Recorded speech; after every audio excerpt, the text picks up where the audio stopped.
I guess if you're in your 20s listening to this, you'd be thinking, it can't be that hard to meet somebody. But I think, like, in your 30s or in your 40s, like, I literally wouldn't know where to start if I was... Obviously, the thing you would do is jump online to meet somebody. Yeah, I mean, I've purposefully refused to do that. You know, obviously, what we were talking about before with Mel and Jessica back in June and July, that was through the internet, and that was one of those moments where I just jumped on, within a weekend had these two people lined up, and then that was that, and then basically switched it off a week or two later and haven't looked at it since. And it's been a conscious effort, not a conscious effort in the sense that I've been like resisting it, but more like that's not what I want to do at all. And you mentioned before about, you know, meeting someone in a bar was almost frowned upon back in those days, and I think that the internet side of things is maybe people say now, like, that's so nice that you met in a bar. But, as opposed to meeting online. Are we not getting to a point where it's so common now? Yeah, I think so. Meeting online is kind of... I think it's a lot more socially acceptable and a lot more like what is actually more realistic. But I think that there's a big shift that needs to happen in terms of the way that it functions. And I hope, and this goes back to what I was saying before, that AI can be the thing that really changes that, because the algorithms for dating seem to be, despite what their marketing collateral tells you, you know, designed to be deleted or whatever, it's not. You know, they make revenue from ads based on you being on there as much as possible.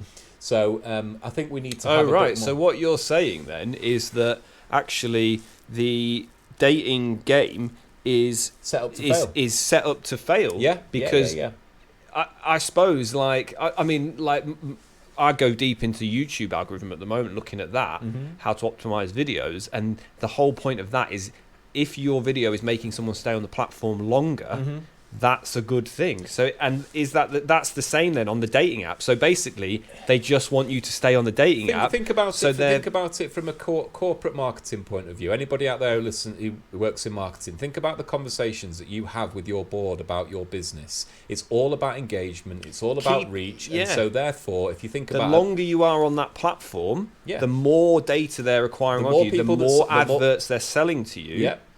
The more people that sign up. So even when you think about Hinge encourages you to delete the app. I know, but every time and there's a way to gamify the algorithm in the sense that you sign up, because when you sign up there, when you first sign up for the app, it gives you all the best people first, and then after a while you cut through it and then it's all the worst people.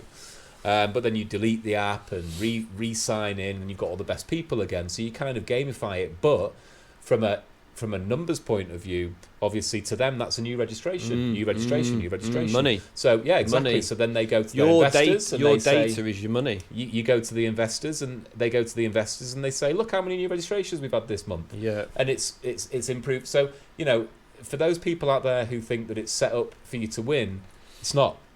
And if it sounds like it's set up for you to fail and be endlessly dating. Of course it is, and that's why you speak to numerous people out there who are kind of, you know, at the end of their tether with dating, but and then going super kind of conspiracy on that, and then making you miserable, so that you then.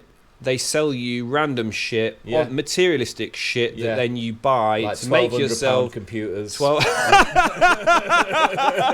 make you new camera, for a YouTube career that doesn't exist. Yeah, well, this is sell you shit to make you happy. This is the world of consumerism, and there's this big argument at the moment around: are we in 1984 or are we in Brave New World? And we're in Brave New World. You know, control is given by pleasure. Well, it's the new religion, isn't it? Yeah. Can I just give you my kind of thoughts on, like, if just before you do, is the Lost Man podcast, go back to where we embrace the challenges and triumphs of being a modern man in the middle years.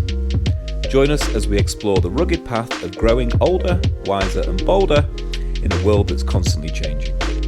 I'm your host, John, and I'm Matt. And together we'll navigate this uncharted territory with grit, humour, and a whole lot of heart.